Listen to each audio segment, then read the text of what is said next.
One piece में अभी यही चल रहा है कि लूफी जॉय बॉय है, बट मैं क्या सोच रहा हूँ कि लूफी ने गोमू गोमू नो फ्रूट खाया है इसलिए वो जॉय बॉय है, या फिर लूफी जॉय बॉय है इसलिए वो गोमू गोमू नो फ्रूट को अवेकन कर पाया है।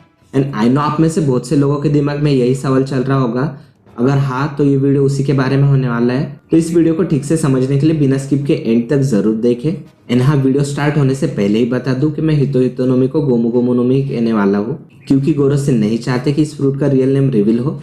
फर्स्ट ऑफ ऑल देखते हैं कि इस सब की शुरुआत कहाँ से हुई। तो चैप्टर 1043 में जुनिशा कहता है कि उसने ड्रम्स ऑफ लिबरेशन की आवाज सुनी एंड उस आवाज को उसने 800 ईयर्स में कभी नहीं सुना है।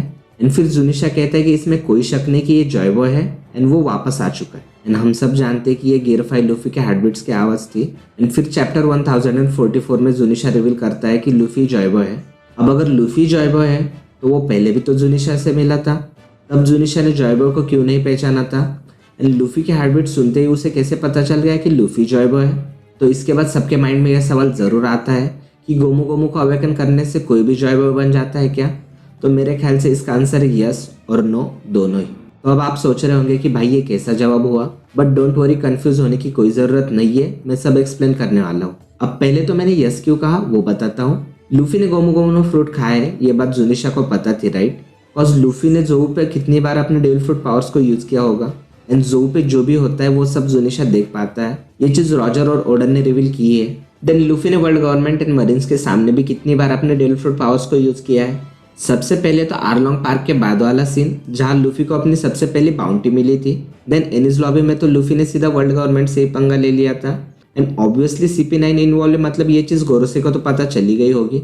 एंड सबसे बड़ा इवेंट मतलब मरीन फोर्ट का वॉर, उसमें तो लूफी पूरे वॉर का सेंटर ऑफ अटेंशन था, जिसका मतलब गोरोसे को तो पता ही था कि लूफी ने गोमू गोमू नो में फ्रूट खाया है। बट फिर भी गोरोसे लूफी को उतना बड़ा थ्रेट नहीं मान रहे थे। बट जैसे ही लूफी ने अपने डेविल फ्रूट को अवेकन किया, वैसे ही गोरोसे ने लूफी को खत्म करने का ऑर्डर दे दिया।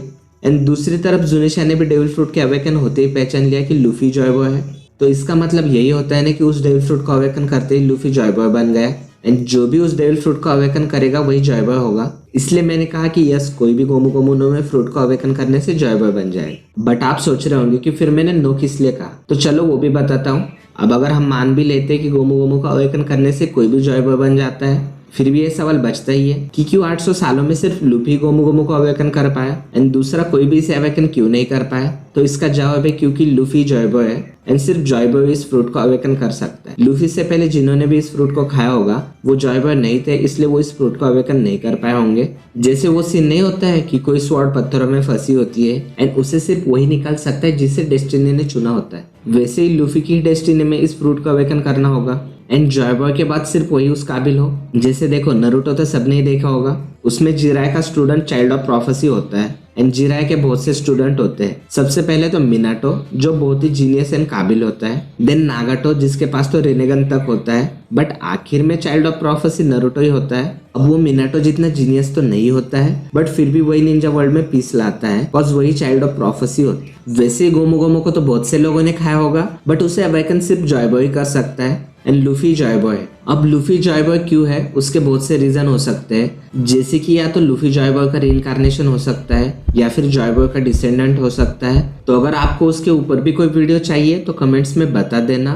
एंड हाँ, वो वीडियो मिस ना करने के लिए चैनल को भी सब्सक्राइब कर देना। तो अब तो आपको पता चल ही गया होगा कि मैंने यस और नो दोनों ही क्यों कहा। बट फिर भी एक सवाल बचता है कि लूफी से पहले किसी ने उस फ्रूट को खाया था क्या, और अगर खाया था तो अवेकन किया था क्या? तो मेरे ख्याल से लूफी से पहले भी बहुत से लोगों ने गोमू गोमू नो फ्रूट को खाया होगा, बट सिर्फ 2 ही लोगों ने उसे अवेकन किया होगा। अब इन दोनों का मेरे पास कोई भी प्रूफ नहीं है, बट मुझे ऐसा लगता है इसलिए मैं बता रहा हूँ। सबसे पहले तो 500 ईयर्स पहले किसी ने किया हो, बट वो जॉय बॉय की विल को कंप्लीट ना कर पाया हो, जिसके बाद वर्ल्ड गवर्नमेंट को उस फ्रूट का नाम चेंज करना पड़ा हो ताकि फ्यूचर में किसी को भी उसके बारे में पता ना चले।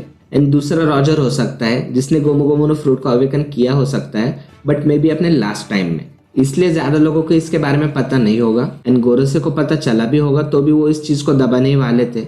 अब बहुत से लोग कहेंगे कि रॉजर ने तो व्हाइट बियर्ड से फाइट करते वक्त किसी भी डेविल फ्रूट का यूज नहीं किया था, बट व्हाइट बियर्ड ने भी उस फाइट में अपने डेविल फ्रूट पावर को यूज नहीं किया था, तो मे बी रॉजर के पास भी गोमू गोमू नो फ्रूट हो। ओवरऑल मेरा यही कंक्लूजन है कि लूफी जॉय बॉय है, इसलिए वो गोमू गोमू नो फ्रूट को अवेकन कर पाया।